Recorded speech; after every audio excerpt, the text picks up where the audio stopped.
Comic book crossovers have proven to be very productive and enjoyable for both fans and publishers alike. Just look at what happened when Spider-Man crossed paths with the X-Men or the Avengers, or when Superman met Justice League, or He-Man and the Masters of the Universe. We got some of the wildest and most enjoyable comic crossovers ever. But what happens when the adventurous Jonny Quest and his Quest family cross paths with an outer space superhero? Well, you get a comic crossover like no other. So what are we waiting for? Fasten your seatbelts and get ready to explore the latest issues of Space Ghost / Jonny Quest, Space Quest from the House of Dynamite Entertainment. Before we join Jonny Quest and Space Ghost on their intergalactic adventure, we have a small request. Hit the subscribe button and turn on the notification bell. These tiny little clicks open a galaxy of marvelous videos. Thank you! Jonny Quest's latest adventure, how it all began. We all know how the Quest family is legendary for their love for exploration and discovery. In keeping with the timeline of the Jonny Quest cartoon and comic book series, issue number 1 of the comics is set in the year 1965, a year after the first comic came out. In this issue, we get an idea as to how Jonny Quest and the rest of his family get on board their latest outer space adventure. Dr. Benton Quest, Johnny's scientist dad, is inside his home in Palm Key, dictating an entry into his personal journal. Having headed back from their previous escapade, which was a short visit 60 years into the future, Benton Quest suggests he has spent the last few weeks in extensive analysis mode. He seems intrigued by a power amplification circuit, which is the only modified component that survived from his quantum counter space travel machine, which burned during their return trip to the present year. The amplifying circuit serves as the only evidence of their time travel. Johnny comes around and asks his father if he's still fooling around with whatever it's called. Benton tells Johnny if they'll ever find a safe use of this bit of future technology in the present, when suddenly, Johnny hears something or someone coming. The Quests, including their dog Bandit, are visited by Mr. Corvin at the shore, who says he would have loved to be on their island retreat to get a tan, but he's there to talk some business. Corvin says there's been an alien situation brewing up in Nevada. Apparently, a UFO has crash-landed in a remote section of the Mojave Desert, and Corvin would like Dr. Benton to investigate the mysterious, potentially alien spacecraft that has been held at one of the military hangars at Area 51. And where there's a spacecraft, there's bound to be aliens, right? No wonder Johnny and Haji are excited to head out on another great adventure. Where in the world is Race Bannon? When Corvin asks Benton about Race Bannon's whereabouts, Benton says he's on shore leave and is dealing with some personal issues. Well, Bannon's in Marrakesh, Morocco, where he's come to meet face-to-face with Jade, his old flame. Jade's flattered because Bannon has come such a long way just to meet her, but Bannon said he's there on some business and would like Jade to know something that he saw during his trip to the future with the Quests. Meanwhile, in Nevada. So, Johnny and his dad Benton, along with Haji and Bandit, are escorted to Paradise Ranch, a military-controlled facility in the Mojave Desert where the potential alien spacecraft is being held by the military. Corvin introduced Benton to the head military liaison at the facility, General Ashmore, who's a typical grumpy old military general who doesn't seem to have a great liking for the Quests. He's doubtful if Benton would live up to his reputation, otherwise it's a waste of his time. General Ashmore is not too keen on bringing Intelligence One, the highly classified secret agency within the US government that employs Race Bannon and provides security to Dr. Benton and his family. But Corvin insisted that he let Dr. Benton have a look. The Quest family, along with Haji and Bandit, are taken to the hangar and are shown the spacecraft, which is not called by that term around there because the military is still skeptical unless there is proof that it is. Apparently the spaceship has been stripped of most of its parts by the Army engineers, who, as General Ashmore suggests, went over it with a fine-toothed comb as per standard military protocol. The engineers have already salvaged some technological aspects of the craft that seemed essential. Meanwhile, a group of masked thieves wearing what look like swimming goggles is overhearing the conversation at the hangar and suggests that their intel was right on the money. They also imply that whatever is in the hangar is worth a fortune and that they'll see what's inside once night falls. This is when we see the drive system of the spacecraft, which Corvin tells Dr. Benton that the military engineers had to remove in order to study it. However, Dr. Benton opines that the craft looks interesting, but it's not that alien by design. Upon asking if they tried to activate it, Corvin says they tried, but they didn't quite have the necessary power to do so. Back in Marrakesh, Race Bannon has been trying to tell his lady love Jade what happened when he got a glimpse of the road ahead. He says he'd met someone that was rather significant to both of them. When Jade tells him to stop talking in riddles, Bannon says when he saw what he saw, who he saw, he first felt he had to confess to Jade, but now he's been having second thoughts. I wonder what it is that Bannon's hiding. Johnny's adventure begins. As usual, Dr. Benton starts journaling his thoughts about analyzing the piece of so-called alien technology. He fears that even if he gets the answers, it will lead to negative consequences when General Ashmore gets to know about it. Johnny and Haji interrupt Dr. Benton and ask what he's up to, and Dr. Benton tells them that it's a complete waste of time since he has no idea what this thing is or what it does. So, Johnny suggests the problem is the power supply, to which Benton says the amplification circuit from their quantum counter time machine could be the answer. But he's not ready to take the risk unless they're sure about its ultimate function. Meanwhile, General Ashmore threatens Benton that he's had more than 2 days to investigate and come up with answers, but he's yet to make the breakthrough that he promised.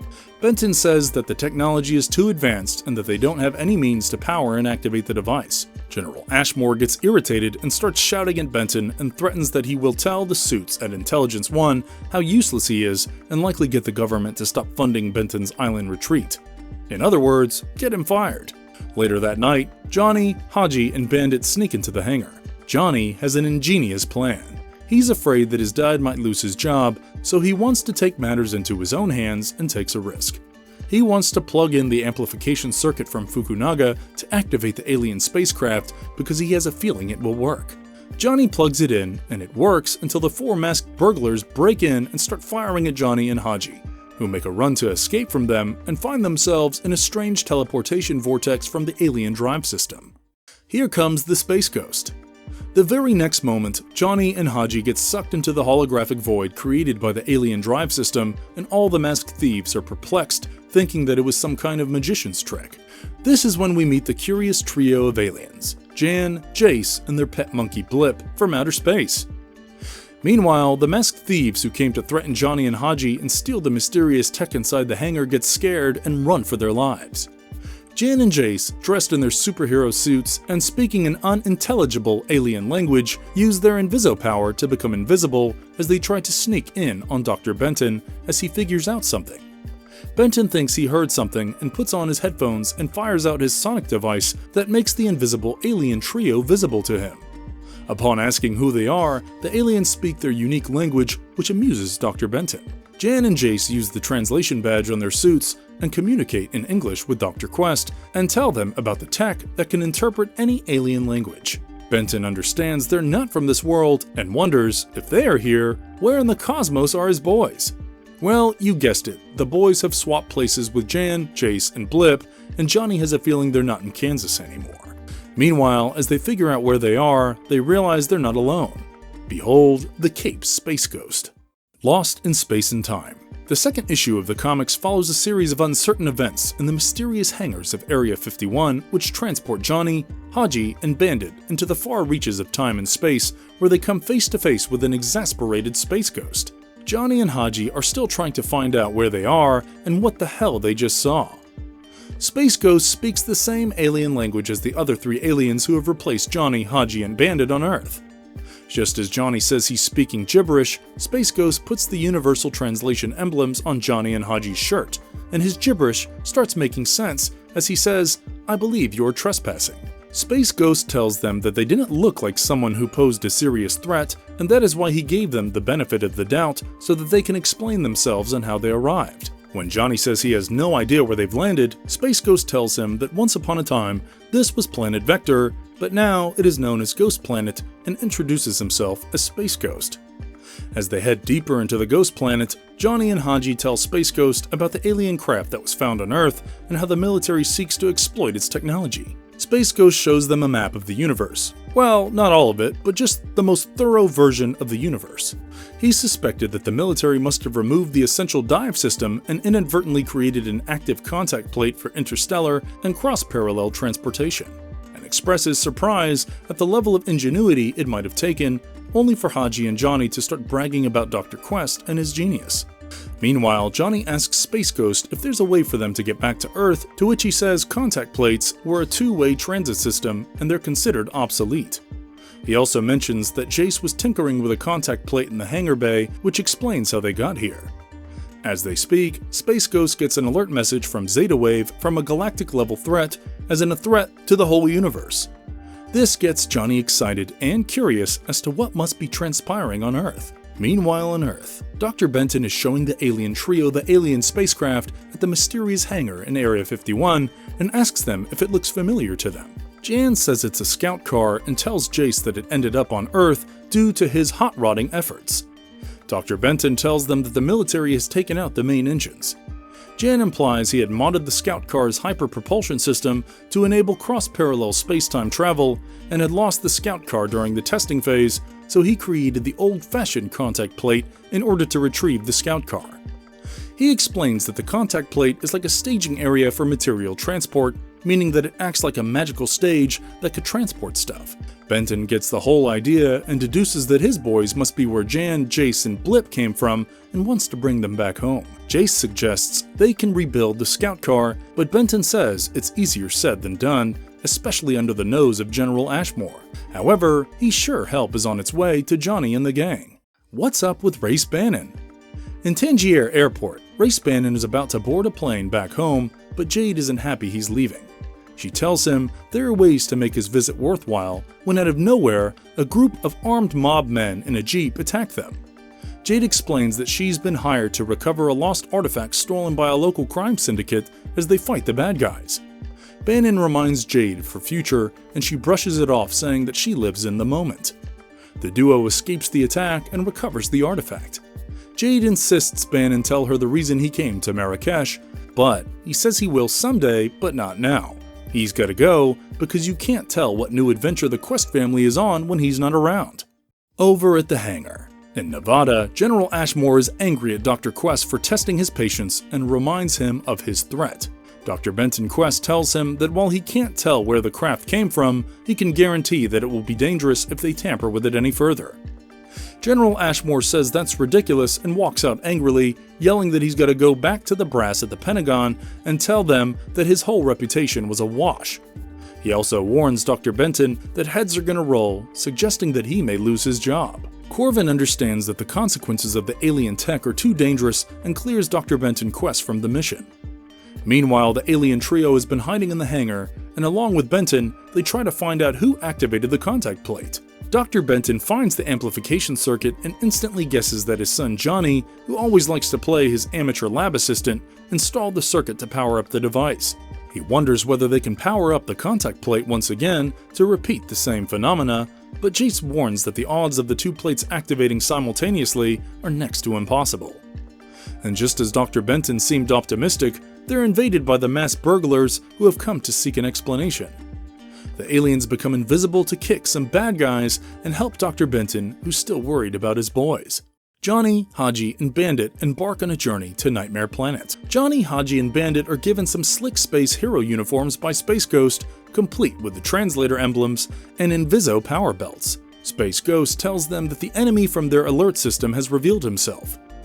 That enemy is a ghostly figure who warns them that the entire galaxy would soon fall under his imperious rule and that he would reshape the universe to his liking using the technology that he has at his disposal. Space Ghost suggests he's a madman and his name is Dr. Nightmare, who apart from his delusions of grandeur, specializes in monstrous constructs that he himself could barely control.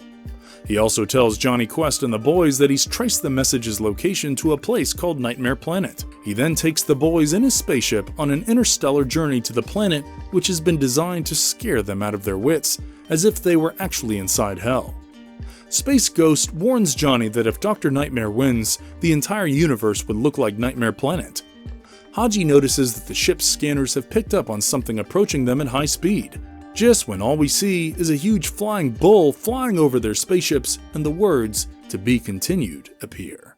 Marvelous verdict. So there you have it, the entire 2 issues of Space Ghost / Jonny Quest, Space Quest in one marvelous video. The cosmic crossover sure is very entertaining and suspenseful.